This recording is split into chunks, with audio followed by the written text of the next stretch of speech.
Hi everybody, it's Gloom Muladhara and welcome to the Gloom Babe Occult. So I was thinking about something. This is the fourth time I've tried to make this video, first of all, because I just don't have a lot of storage on my phone, but I want to talk about what I would consider, and a lot of people I guess would consider, walking angels. So, because we live in a law of attraction based universe, what we think about, we bring about. To think is literally to create, they say. Okay? I've experienced this firsthand, so I can say like, yeah, that's what I've come to as well. I've realized that, you know, what you think about, you bring about. Like, there has been days like in my past where I would wake up and this is very relatable. One thing happens and you just have this pit in your stomach and you're just like, oh, it's gonna be one of those days, and then it ends up being one of those days. I won't say that you're not just intuitive, because, you know, people will be like, oh, I'm always so good at guessing, like, but no, like, don't give yourself that much credit. It's not that you're like intuitively predicting the future, because you can't actually predict the future. What's happening when that occurs is that you are emitting a specific vibration.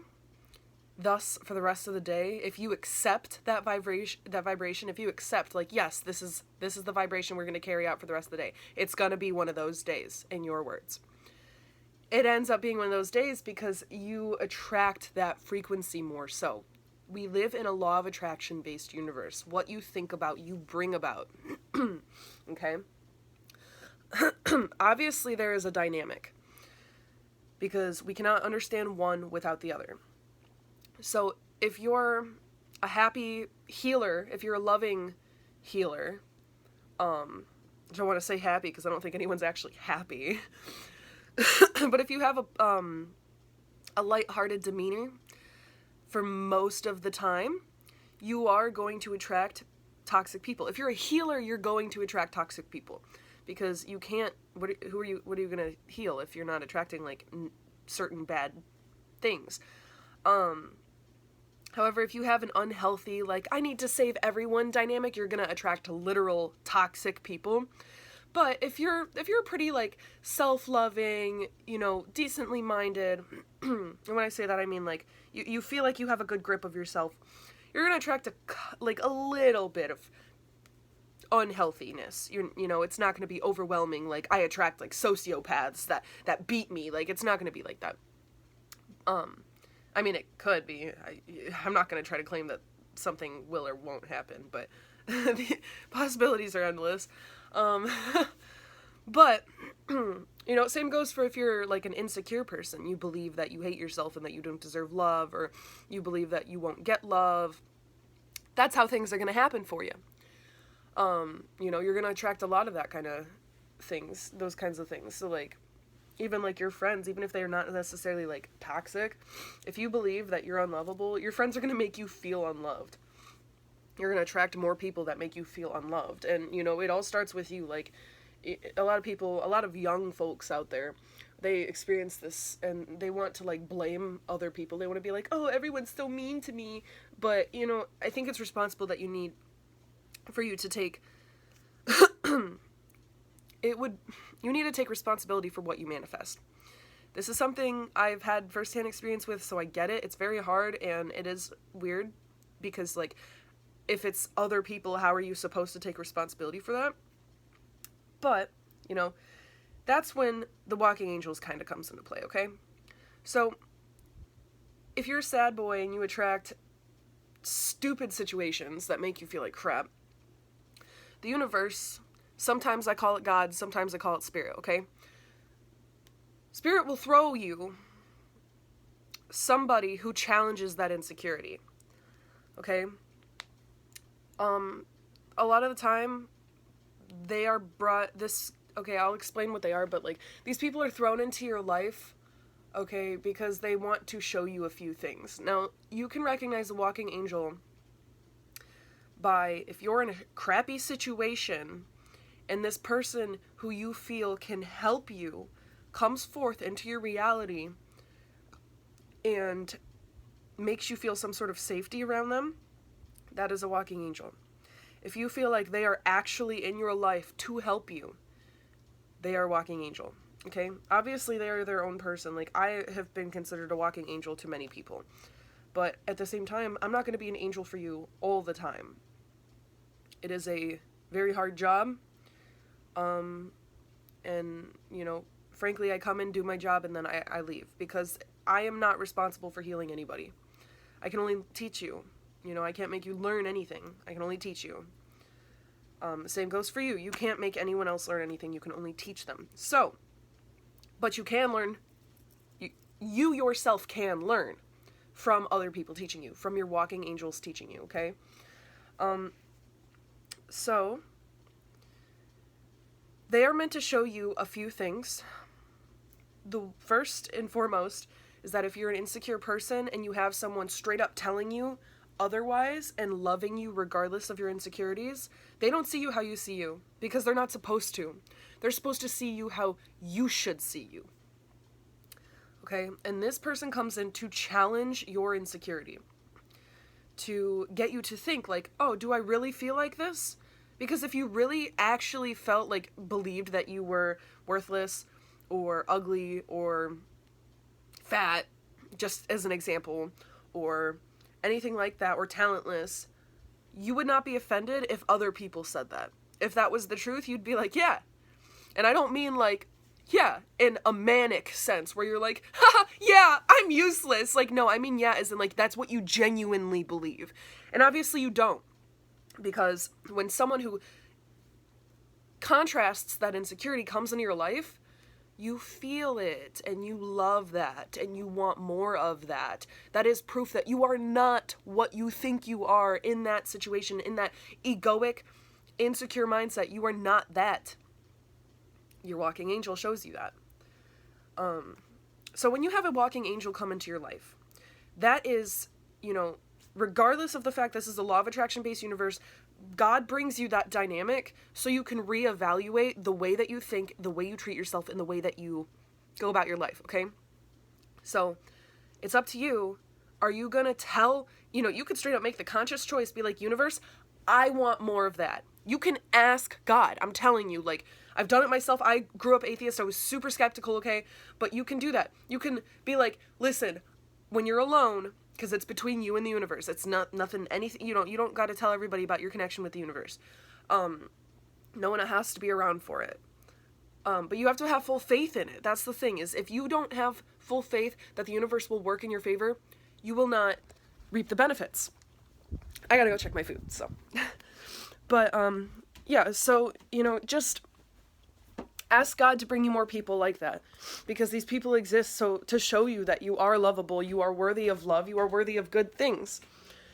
But if you're gonna deny it, and you're gonna keep, you literally, you know, if you keep up with the behavior, you are feeding yourself, you are feeding your mind negative energy. And, you know, the brain is like a computer that you can rewire. You can't keep feeding it the same information and then be upset when you're unhappy with yourself, you know? You can't be upset when your mindset comes into play and makes you feel like crap because you've been forcing it, you've been raising yourself to feel like shit, you know? And don't blame anyone else. I understand a lot of you guys have like unhealthy families. Trust me, I get it. Trust me, I get it. Okay? But it is not your parents' responsibility. Unfortunately, it's really not their responsibility to make that your cognitive function works in your favor. That's your responsibility. They may have failed you. It might have been their job in the early beginning of your life to make sure that you didn't turn out like that. But your parents' problems is another story. It shouldn't affect you that much. Obviously it does, because when a parent neglects their child, the child doesn't stop loving the parent. The child stops loving themselves. That's just how it is. You know, we're social creatures. What other people dislike, we are supposed to dislike. So if we feel like they dislike us, what happens? You know, cause and effect. However, like I said, when the walking angels come in, sometimes your real family aren't related to you. Okay?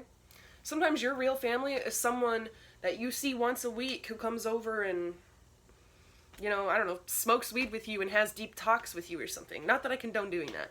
But, you know, You'll find in times of loss, the universe will give you things to look at that will open your eyes to the situation, but you have to be willing and allow it to happen. So when a walking angel comes into your life, I want you guys from here on out to recognize that. Don't glorify them. Don't be like, oh my God, savior. You are your savior. What you love in that beautiful person, you actually are deep down. Otherwise, you wouldn't be able to perceive that, because you are what you think, what you see, you are.